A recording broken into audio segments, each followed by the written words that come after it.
her mom Charity, like, it's been so nice to like have friends and bring them here, and like, because it's been so life-changing for me that to have that experience with them too has been really powerful. And we've had a really good time over the past couple days, mostly in the car, but like we've been having some really intense chats and really spending quality time together. And it's just been reminding of all these times where like we wouldn't know Ange if it wasn't for Cleve.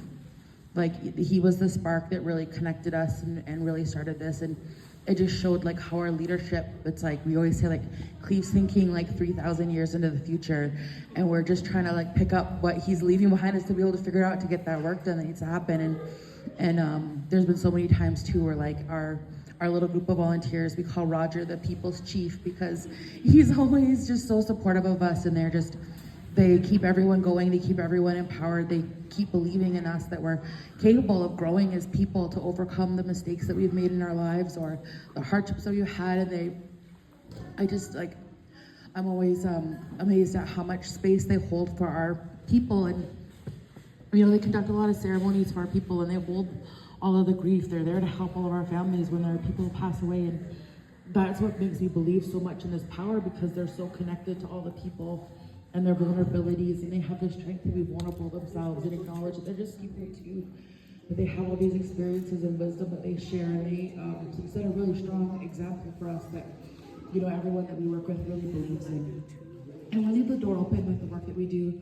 And Tisha mentioned I'm the co-director of Protect the Tract, and it's just, I have brochures.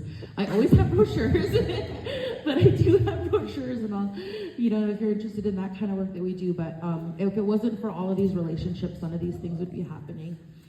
And we've had, just one of the things I was thinking about yesterday is, you know, I said yesterday when I started this work, I didn't even know the seed songs, and I didn't have access to that kind of culture.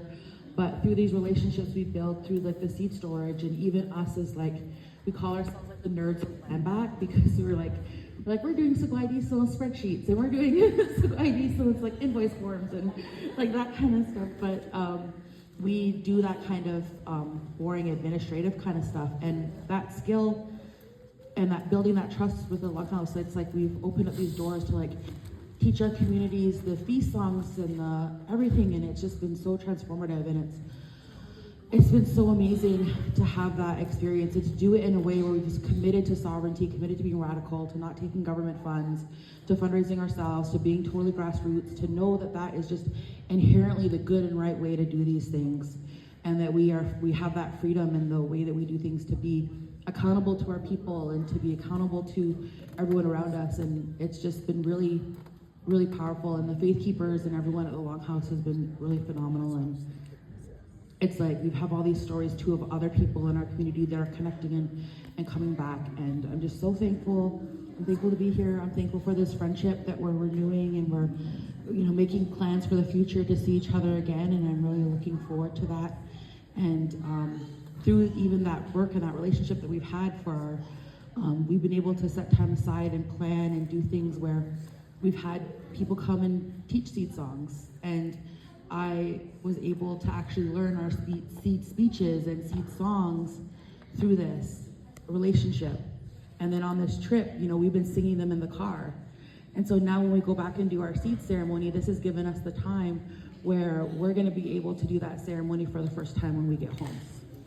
And it's been really important to us to just honor that space, and we're all very overwhelmed and thankful and just amazed. And Nyawa for everyone, Nyawa Cleve, and Nyawa to the communities here.